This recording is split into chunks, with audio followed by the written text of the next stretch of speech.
welcome to my YouTube channel, George KRB. Ito guys, nakikita nyo ba tong hawak ko guys? So ito ay yung Mighty King Pops. Ayan, ito yung e-cigarette guys to. So ito, gagawin natin, wala siyang charger. Ibig sabihin disposable to. So ito ngayon gagawin natin dito kung paano natin i-charge to. Kasi ito guys, low bat. So gagawin natin dito, imbis na itapon, so try natin siyang gawing i-charge. So para natin magamit pa ulit. So tara na guys, start tayo.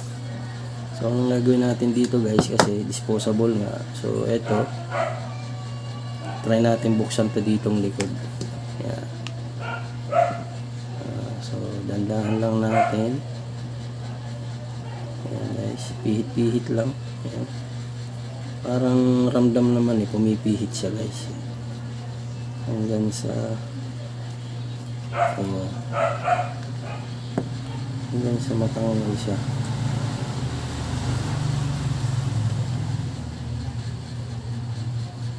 Ayun.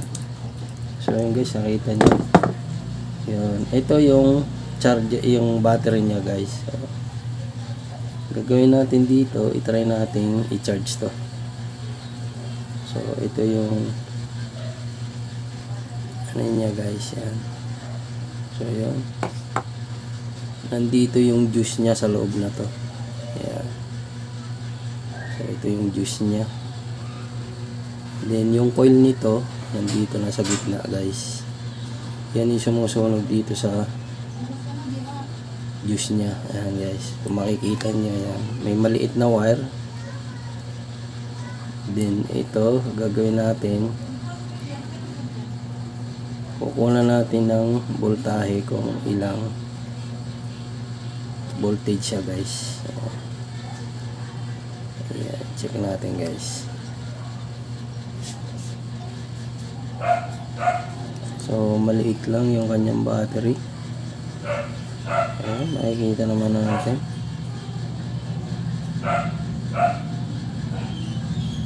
So 3.7 volts guys yan. 3.7 volts. So yung charger ng cellphone na 5 volts. So pwede na natin ditong gamitin guys. Ayan. Dali lang naman siya tandaan. So ayan guys, makikita din natin. So ito yung positive, yung kulay pula, then ito yung negative. Ayan guys. So check lang natin kung may supply siya. Ayan guys. Check natin. Ayun guys, kita nyo. So 3 volts. Ayan. 3 volts siya guys. Ayan. Ayan. Ayan guys, check natin. Kita nyo guys. Ito yung negative, so ito yung positive. So yung guys, makikita nyo 3 volts. Ayan siya. Okay. So pwede natin siyang supplyan guys. Kuha lang tayo ng charger. So yun guys, ito kumuha ko lang cord ng charger ng cellphone. So ayan, kinat ko lang tong dulo. So ito yung 5 volts positive tsaka negative. Ayan guys. So check natin. Ito yung positive, yung pula. Then ito yung negative. So yung guys, 5 volts. So try natin i-charge siya. Ayan. Okay.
So, ito yung gagamitin natin guys. Ayan.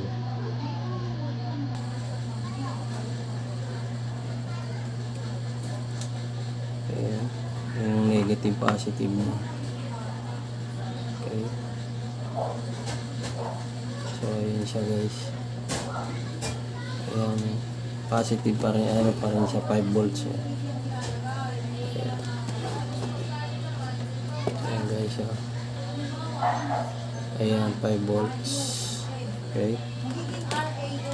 So, ito yung gagamitin natin guys. Charge lang natin.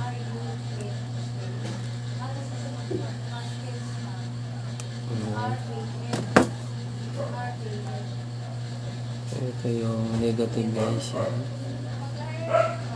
Okay. Ayan.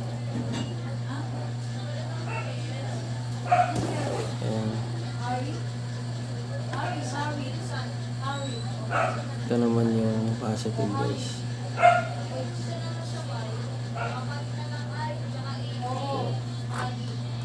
So, ayan na guys ito. Check natin yan. Alaman natin.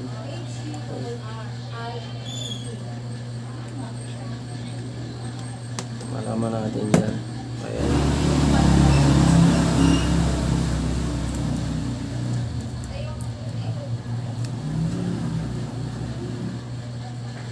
Malaman natin kung nag-charge siya. Ayan guys. Okay. Lagay lang muna natin. Okay.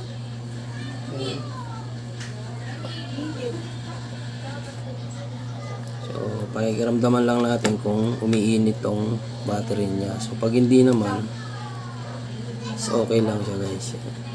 So, makita natin mamaya kung nag-charge siya. So, ayan guys, naka-charge pa rin siya. Tayo natin ma-full charge.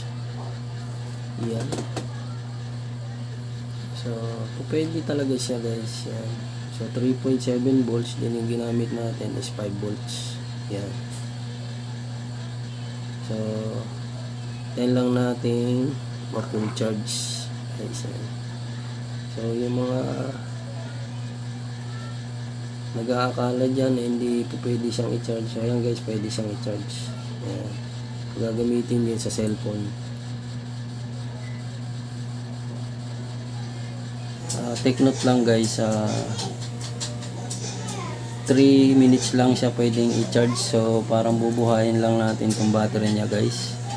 So ayun, after 3 minutes na naka-charge siya, so bunutin na natin siya guys. Ayan. Galing na natin guys. Balik na natin siya sa loob ng kanyang case dito guys.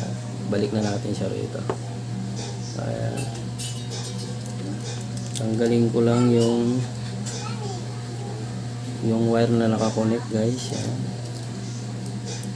Ayan, ito. Ganun lang natin. Ganun lang natin guys. Yeah, okay. Then itong positive na ginamit natin wire.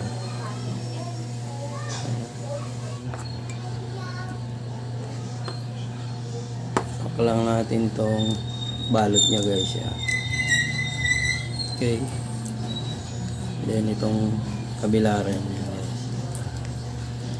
So ang gagawin na natin, kung ano yung pagkakatanggal natin, so ganoon din natin siya babalik. So marami pa siyang juice guys. So ayan, back natin. Ayan guys. Okay. So ayun. So sabi ko nga guys, after 3 minutes lang siyang i-charge, pwede na siya uling gamitin guys. Ayan. Okay. So ayan na, charge na siya guys. Okay. So check natin. Guys, so yun lang guys.